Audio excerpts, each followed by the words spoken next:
eh oh, on rentre du boulot. Ah, ah, ta, ta, ta, ta, ta, ta, ta, eh oh, eh oh, eh oh. Bonjour à tous. Bienvenue dans cette nouvelle vidéo. Pour ceux qui ne savent pas encore de quoi traite la thématique de cette chaîne, l'objectif est de coupler un thème créatif avec un thème business. Je vais vous parler business en créant. La thématique d'aujourd'hui va être de créer un lustre et le thème business du jour, parce que c'est vraiment la problématique en ce moment actuelle et j'entends toujours ça qui revient. Et Cassandre, pourquoi j'arrive pas à avoir d'engagement et pourquoi ma communauté elle réagit pas sur mes contenus et pourquoi j'ai pas plus d'abonnés. Donc l'objectif aujourd'hui, ça va être comment créer la connexion avec votre communauté. C'est-à-dire comment créer un rendez-vous qu'elle attend avec impatience, comment créer un lien d'appartenance avec vous et donc du coup comment créer beaucoup plus d'engagement aujourd'hui sur vos réseaux sociaux et notamment sur Instagram. Je préfère prévenir, je vais pas donner des conseils type fais de la routine d'engagement et nanani nanana, pas du tout. Aujourd'hui on va rentrer dans la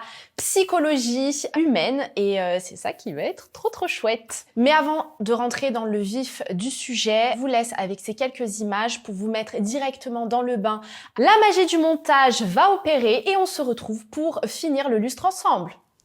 Pour ce DIY créé par Flavie Patry, tu vas avoir besoin de 10 feuilles en papier craft, du scotch craft, un câble électrique en jute, du fil doré 4 mm, un pavillon pour luminaire, du fil de fer fin, une bombe de couleur, une douille dorée, une pince coupante, une pince à écraser, une tenaille et de la colle. La première étape va être de réaliser tes 10 feuilles et pour y parvenir, tu vas devoir tout d'abord dessiner le patron de tes feuilles. Grosso modo, ça doit ressembler à ça. Puis tu passes au découpage, clairement la phase la plus simple dans ce DIY. Et ensuite, l'étape la plus longue va être de structurer toutes tes palmes. Tu vas d'abord plier ta feuille en deux, puis plier de droite à gauche, de droite à gauche. C'est exactement le même principe que les éventails qu'on faisait quand on était petit. La deuxième étape va être de découper 10 tiges de fer et avec une pince à écraser, former un crochet au bout de la tige. Le crochet doit environ faire le même diamètre que la douille de l'ampoule. Et si comme moi, tu ne trouves pas de fil doré, coucou la bombe de peinture pour venir uniformiser le tout. Bref, si tu veux encore plus de détails pour ce DIY, ne t'inquiète pas, je t'ai mis toutes les infos dans la barre de description. Tu l'auras compris, pour ce petit DIY, tu vas devoir faire preuve de patience parce qu'il y a pas mal de choses à faire. Là, la première étape, et après on rentre dans le vif promis, ça va être de coller toutes les ailes ici. Avant de coller, on va venir incruster ces petits anneaux métalliques qui vont venir par la suite se mettre sur la douille.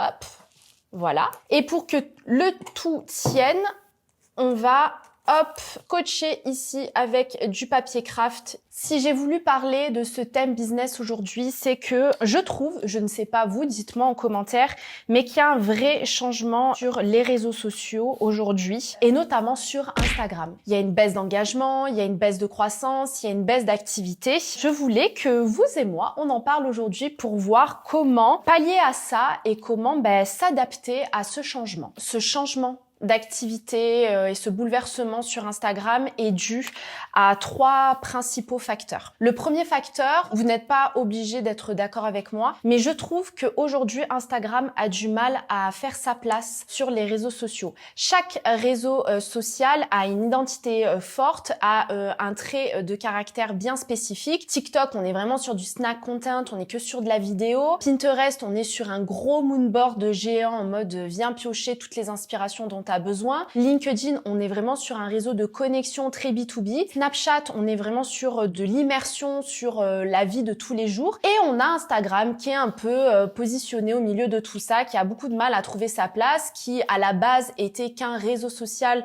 où ils affichaient des photos. Il n'y avait même pas encore de vidéos, hein, c'était vraiment un espace que pour les créateurs. Progressivement, il a pris les stories de Snapchat, il a pris les réels de TikTok, il a pris les DM en mode Messenger de Facebook. C'est un réseau social qui s'est composé de différentes caractéristiques des autres réseaux sociaux. Je trouve qu'aujourd'hui, il commence à souffrir de son manque de positionnement. Il est pas franc. On sait pas trop comment se positionner. Donc ça, c'est la première chose qui peut expliquer vraiment ce changement, cette perturbation en ce moment sur Instagram. La deuxième chose, c'est les comportements des utilisateurs qui ont changé. Aujourd'hui, suite à Madame, vous savez qui, et à la petite crise qu'il y a eu, il y a pas mal de changements qui sont intervenus dans le quotidien des consommateurs. Donc le consommateur s'est mis de plus en plus sur le web et notamment sur les réseaux sociaux, et donc du coup son exigence en termes de consommation a vraiment pris fois 1000. Aujourd'hui, il attend beaucoup plus, il est beaucoup plus exigeant que en 2019 ou en 2020 par exemple. Le troisième facteur qui est non négligeable, c'est le changement d'algorithme. Oui, Instagram a changé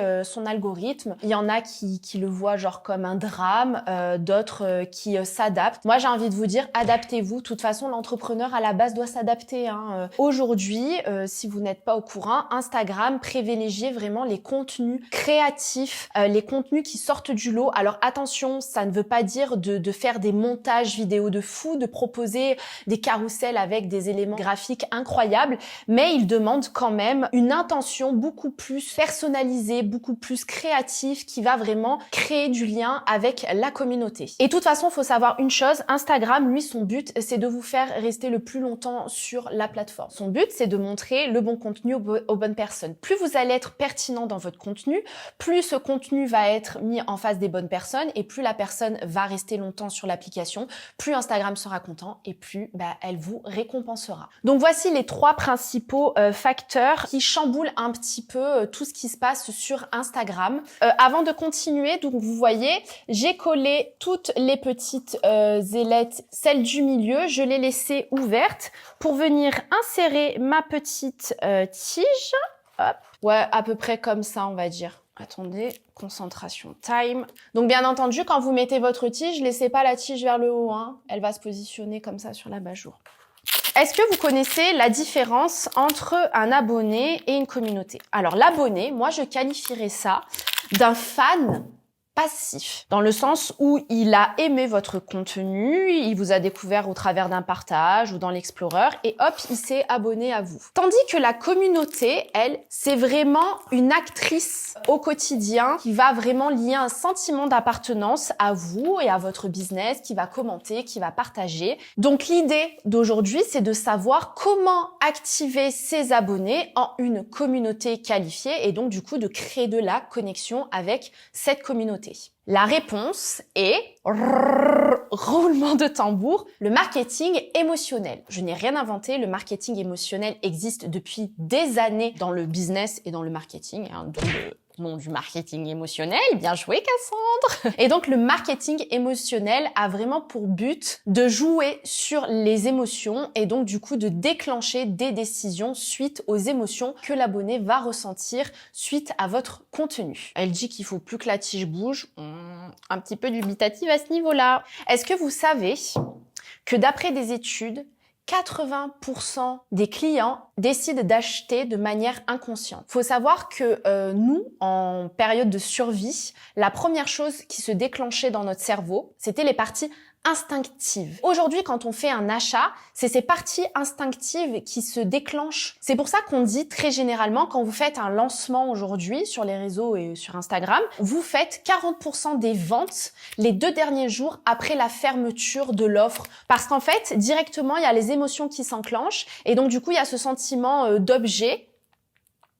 danger qui intervient, et donc du coup vraiment les achats se font sur le côté émotionnel. Quand j'ai lu ces articles, j'ai trouvé ça super intéressant parce que ça veut tout dire quoi. Quand on comprend vraiment que l'acheteur, l'abonné, le visiteur passe à l'action, que ça soit en engagement ou en achat avec ses émotions, là en fait directement ça doit vous donner déjà même là à l'instant un déclic par rapport à votre contenu. Je pense que vous vous en doutez, une émotion ça peut être le bonheur, ça peut être la colère, la tristesse, la joie, la curiosité, et c'est vraiment ces émotions-là que vous allez devoir chercher à créer dans votre contenu aujourd'hui. Le bonheur, lui, on est d'accord, je vais rien vous apprendre. L'objectif, c'est vraiment de véhiculer un sentiment positif. Le sentiment de la colère, lui, pour le coup, c'est une émotion les plus performantes aujourd'hui qui existe en termes de réaction. Entre un contenu où vous allez dire les pires choses tatati tatata ou les meilleures choses tatati tatata, vous allez allez instinctivement beaucoup plus réagir sur les pires choses que sur les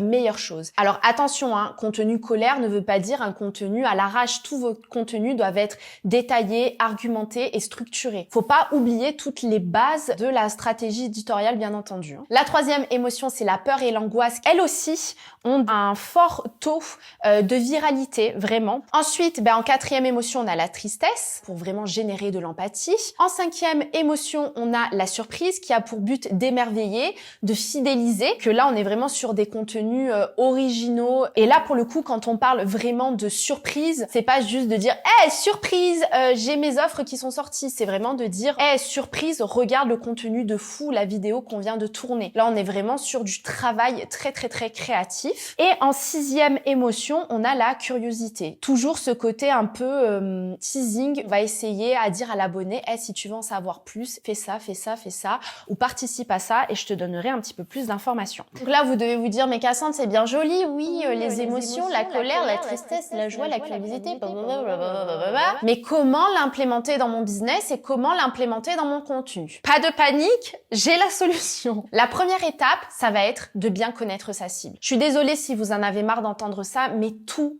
part de votre avatar client, de votre persona. Si vous ne savez pas à qui vous parlez, vous ne pourrez pas adapter un contenu qui lui parle, créer des offres qui lui parlent et ainsi de suite. Et pour le coup, il y a quelques élèves de la Common School qui étaient un petit peu dubitatives à ce niveau-là. Et quand elles ont passé les 3 premiers modules de la formation, elles ont réalisé à quel point c'était important et elles ont vraiment fait un switch dans leur business. Et d'ailleurs, elles ont eu des résultats suite à ça. Hein, c'est indéniable. Hein. On est là pour vous aider, pour vous accompagner. Si on vous dit ça, c'est pas que c'est du flan. Hein. La première étape, comme je vous le disais, va être de bien définir votre cible. Que veut-elle savoir? Que recherche-t-elle? Comment veut-elle avoir l'information qu'elle cherche? La deuxième étape, bien entendu, va être de bien choisir les émotions que vous allez utiliser, mais surtout de varier dans ces émotions. Si vous véhiculez toujours le sentiment de colère ou de joie, les gens se lassent. Tout le monde se lasse de quelque chose. L'être humain n'aime pas la routine. Il a besoin de nouveautés aujourd'hui. Et donc, du coup, c'est partout pareil. Il va falloir justement jongler entre différentes émotions. Attention, vraiment, les émotions ne sont pas à choisir à la légère. L'idée va être de choisir l'émotion la plus adéquate avec le message que vous souhaitez véhiculer.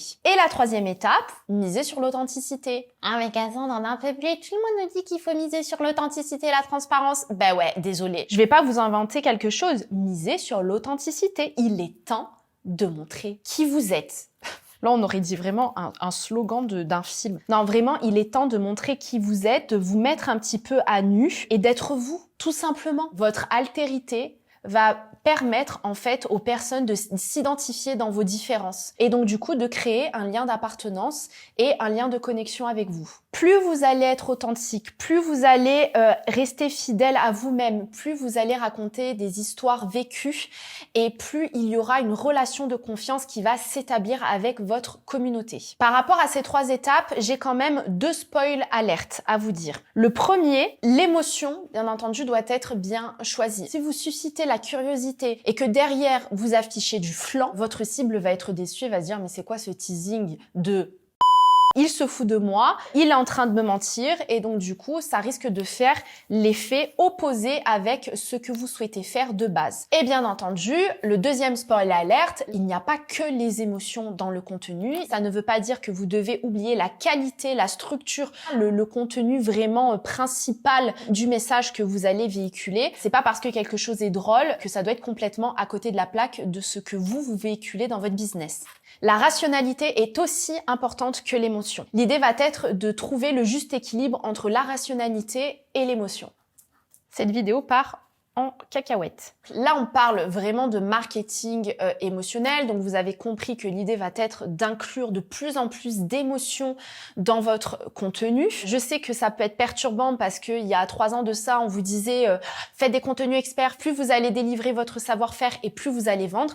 Ce qui n'est pas encore totalement faux, mais je pense que cette stratégie peut être trouvée d'une façon différente. Aujourd'hui, vraiment, les contenus qui créent le plus d'engagement, qui sont le plus partagés, commentés, commenter, enregistrer, liker, c'est les contenus qui vont faire ressentir une émotion. Et pour ça, moi, j'appelle ce type de contenu le contenu immersif. Alors le contenu immersif, à la base, c'est un contenu qui a pour but d'inclure vraiment le visiteur, l'abonné, l'audience, peu importe, en tant qu'acteur dans votre histoire. On le retrouve beaucoup dans les entreprises, dans les agences, vous savez, l'expérience virtuelle, la vision à 360 quand vous rentrez dans un appartement qu'un agent immobilier vous propose en fait un nouveau plan. Ça, c'est vrai que c'est compliqué de le faire dans notre business, mais il y a plein de stratagèmes pour vraiment réussir à créer du contenu immersif et à faire que votre audience va être l'acteur principal de votre histoire. L'idée va être vraiment de stimuler l'empathie chez votre abonné, d'établir une proximité,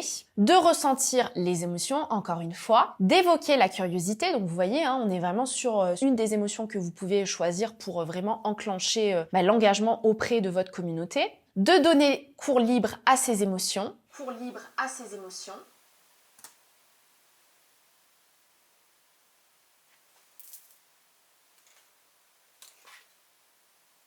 Et en dernier point, de s'engager dans une expérience. Les gens adorent s'engager dans une expérience. Entre un restaurant qui propose de la super nourriture et l'expérience client est pas super folle, le personnel est pas très sympa, vous avez pas été bien accueillis. Contrario à un restaurant où la nourriture est pas folle, mais où le personnel est incroyable, où il y a eu de l'animation pendant le repas, où vous avez été bien servi. Qu'est-ce que vous allez retenir? Moi, personnellement, je retiendrai plus l'expérience client, le côté qu'on m'ait vraiment chouchouté, même si le repas était pas incroyable, j'ai tellement passé un bon moment que c'est ça qui va vraiment ressortir et c'est ce qu'il faut réussir à faire dans le contenu. C'est qu'au-delà, en fait, de créer juste un contenu, de se dire, en fait, qu'est-ce que ce contenu m'a apporté à la fin, en termes d'émotion, surtout. Petite pause. J'aurais vraiment dû prendre une pince. Oh, ça va être tellement joli. Oh là là, j'ai tellement hâte de vous montrer le résultat. Là, je suis en train de vous dire concrètement, il faut que vous intégrez du marketing émotionnel à travers des contenus immersifs. Et donc, pour y parvenir, je vais vous donner quelques petites pistes qui vont vous aider. La première, ça va être le storytelling. Oui, pareil, le storytelling. Alors, regardez, non mais, vous imaginez là le résultat quand tout va être mis bout à bout. Oh, ça va être fou. Oh là là, j'adore. Moi, je veux mourir sur scène. Je sais pas pourquoi depuis... Bon, on s'en fout, Cassandre. Ah là là. Allez.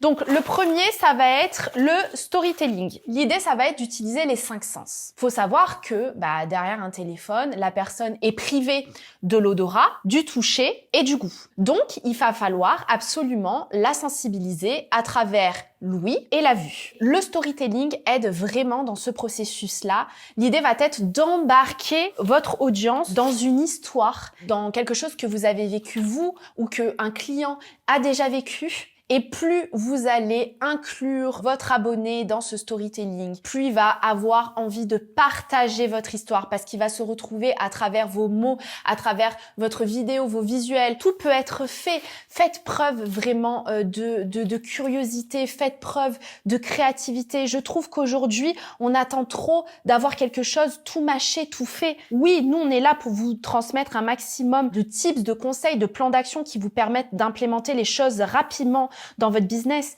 mais l'originalité, l'unicité, votre différence, c'est vous qui allez la créer. Nous, on peut pas vous dire votre différence, elle est là. C'est vous qui allez la trouver. Oh, c'est tellement satisfaisant, vous pouvez pas savoir, que de se poser là, de faire des petits travaux manuels comme ça, c'est un bonheur. Donc, la première astuce va être du coup d'intégrer le storytelling dans votre contenu. La deuxième, ça peut être de raconter des histoires. Vous voyez Netflix? Bon, lui, pour le coup, il crée des web-séries qui vous empêchent de créer des épisodes sur quelque chose. Ça se fait beaucoup d'ailleurs en podcast, c'est ce que j'ai créé dans mon format en toute transparence. Donc, c'est une newsletter bimensuelle, vous recevez 2 épisodes exclusifs sur les coulisses de ma vie d'entrepreneuse avec ses hauts, ses bas, les échecs, les victoires. Ça se fait aussi beaucoup en podcast. Il y a des podcasts très business, mais il y a aussi des podcasts très personnels et ça crée aussi un lien d'appartenance différent avec la communauté et ça montre un petit peu plus qui vous êtes. Ensuite, il y a le reportage immersif. Direct, moi, ça me fait penser à Ushuaïa, les reportages ciel et terre, la mer, pas du tout. Ça va être de dire comment je peux raconter soit mon histoire, soit celle de mes clients. Moi, je j'opterais plus pour du reportage immersif sur l'histoire de vos clients, l'histoire de vos abonnés, l'histoire de votre communauté. Ensuite, vous pouvez proposer des ateliers découvertes ou des groupes de parole offerts. Il faut savoir qu'aujourd'hui, l'entrepreneur souffre énormément de sa solitude, a vraiment besoin d'intégrer une communauté, et d'ailleurs c'est ce que j'ai voulu vraiment mettre en avant avec la Common School, au-delà de suivre un plan d'action pour développer son business en ligne et utiliser Instagram comme levier d'acquisition pour avoir ses premiers clients. J'ai vraiment voulu créer un groupe d'entrepreneurs qui puissent venir poser tout ce qui lui passe par la tête. Bien entendu, ça va aux questions très classiques, business, marketing, communication, jusqu'aux interrogations. Écoutez, là les filles en ce moment, je me sens pas bien, j'ai une baisse de morale, j'ai du mal à faire ça, est-ce que vous aussi ça vous arrive? Ça a été un gros pari pour moi de créer ça, de fédérer un peu ce groupe de parole, mais je crois que c'est vraiment ce que attendent aussi les gens au-delà de trouver une solution. Ils cherchent aussi une transformation,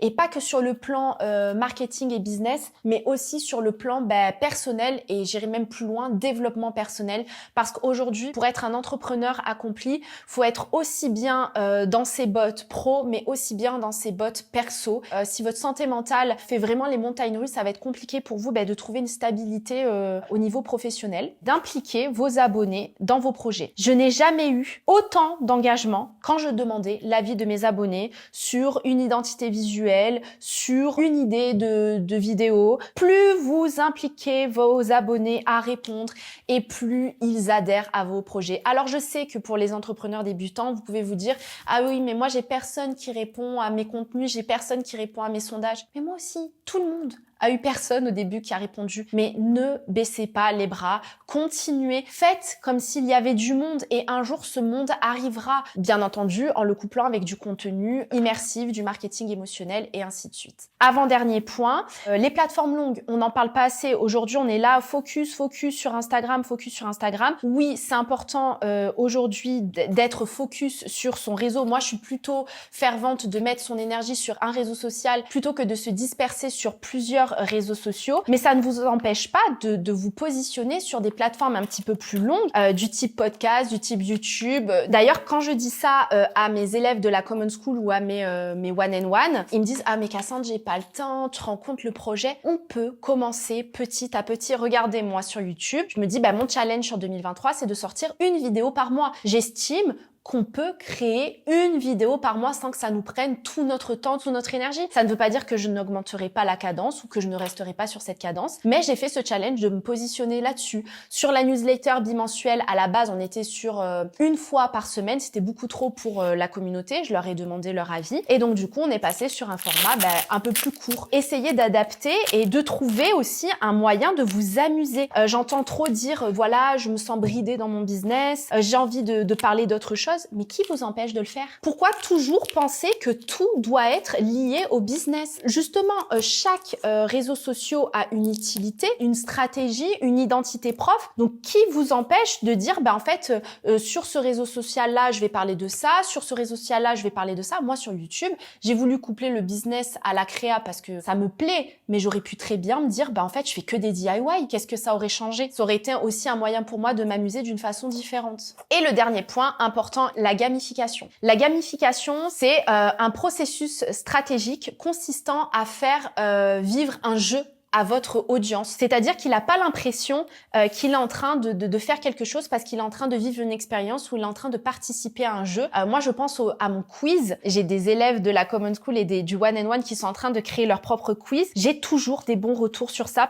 Ceux qui sont le plus pointilleux, ils disent « Ah, super, moyen stratégique pour récupérer notre mail et nos informations. » Il y en a plein qui disent « En fait, j'ai passé un super moment. Même si je sais que tu as récupéré mes éléments, c'est super ludique. » Et ce côté immersif, en fait, m'a pas du tout empêché de donner mon mail ou mon prénom. Bien au contraire, j'ai eu envie de te laisser toutes ces informations pour que tu puisses communiquer avec moi d'une façon différente. Donc pareil, la gamification, important. Essayez de voir comment vous pouvez inclure vos abonnés dans un jeu, dans une expérience. Ça passe par les produits gratuits, ça passe par l'interaction que vous avez avec eux au quotidien. Je suis certaine que quand vous faites des sondages un petit peu ludiques, un petit peu interactifs dans vos stories, ça marche mieux que juste leur poser une question, parce que tout ce qui est jeu, tout ce qui implique vraiment ce côté, on participe à quelque chose d'un petit peu plus ludique et intuitif, et ça fédère et ça plaît, et du coup ça accroche plus, donc ça crée de l'engagement et donc enclencher des ventes aussi. Si le concept du marketing émotionnel et du contenu immersif vous parle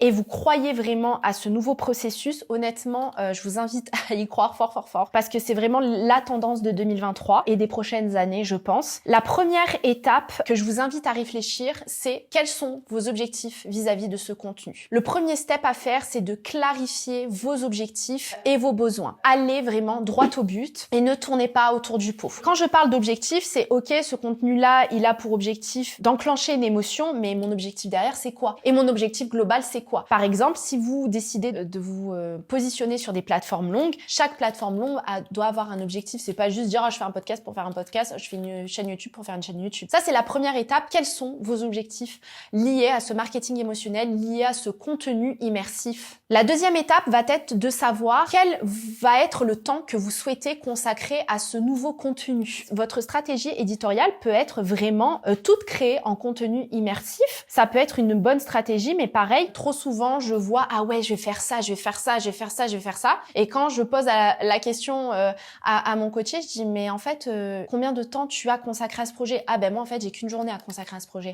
Ben revois tes objectifs à la baisse, parce que par rapport au temps que tu as consacré par rapport à tes objectifs, ça va pas matcher, ça va pas fonctionner. Et enfin, bien entendu, je parle de contenus généraux, mais ça peut être un format. Voilà, moi, ma stratégie éditoriale aujourd'hui, elle fonctionne bien. J'ai envie de me diversifier et de me différencier avec un nouveau format. Quel va être ce nouveau format et quel va être le temps que je consacre à ce nouveau format? Et la dernière étape va être d'exprimer tes goûts, tes préférences, tes choix, tes besoins sans te justifier. C'est toi qui as décidé de créer tout ça. Pourquoi à chaque fois se justifier de faire quelque chose? Ça aussi, je comprends pas le concept. On a vraiment cet avantage d'être entrepreneur et de faire ce qu'on aime, ce qu'on veut. Alors pourquoi toujours se justifier de faire ces choses-là? Parle en ton nom et sans tabou. Très important. J'aimerais finir par une touche un petit peu plus dev personnel. C'est très important que pour créer tout ça, tu te sentes légitime d'exposer ton point de vue, légitime de dire non à certains projets, légitime d'exprimer tes ressentis et tes émotions, de transmettre tes idées, de faire ce que tu veux, de diriger un projet, de dire que tu n'aimes pas telle ou telle chose. En gros, tu l'auras compris, tu es légitime de faire ce que tu veux et de créer ce nouveau contenu immersif, d'inclure ce marketing émotionnel dans ta stratégie. On arrête de se poser 36 milliards de questions, on passe à l'action, on essaye de voir comment on peut créer des émotions à travers nos contenus ou créer des émotions à travers un nouveau format, comment on peut inclure ce marketing émotionnel dans sa stratégie business globale.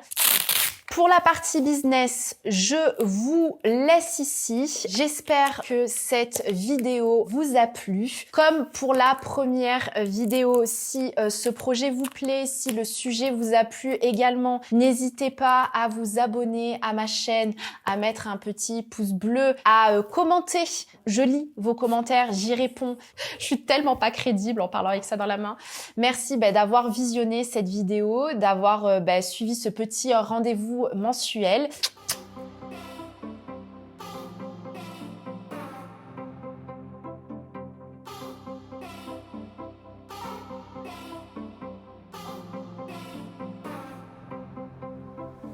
Three days later. Tadam! Le voici, le voilà, je suis trop contente de pouvoir enfin te montrer le résultat final de ce lustre. Je suis très fière de ce DIY et très contente du rendu final dans nos nouveaux bureaux avec Justine.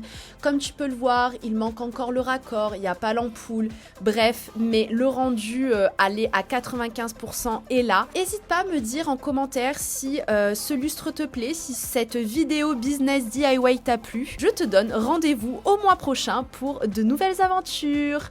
À très vite. Non, j'aime pas à très vite. À tout vite. Bon bref, je sais pas si on laissera le tout vite. Je fais des petits effets, elle va vomir Clara.